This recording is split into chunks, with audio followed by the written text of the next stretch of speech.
Një iPad i vjedhur në një prej vilave në zonën e Farkës bëri që policia të arrestonte 3 grabitës që prej disa muajsh janë kthyer në terrorin e banorëve. Pajisja teknologjike ishte vjedhur disa javë më parë.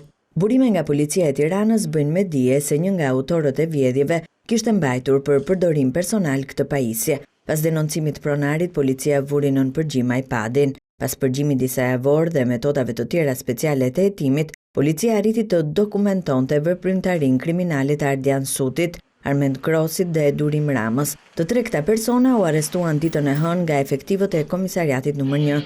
Sipas hetuesve, ky grup është autor i një serie vjedhjesh të ndodhura në vila dhe komplekset e banimit në zonën e Farkës. Në cilësinë e provës materiale, policia ka gjetur në banesat e autorëve pajisje teknologjie të fjalës së fundit si celular apo kompjutera. Gjithashtu janë sekuestruar dhe sasitë konsiderueshme bijuterish të vjedhura në kohë dhe vende të ndryshme. Pritet që ditën e mërkurë 3 personat e ndaluar të dalin para gjykatës për të njohur me masën e sigurisë. 3 javë më parë në prangat e policisë ra dhe Rahman Domi, edhe ky grabitës në këtë zonë të Tiranës.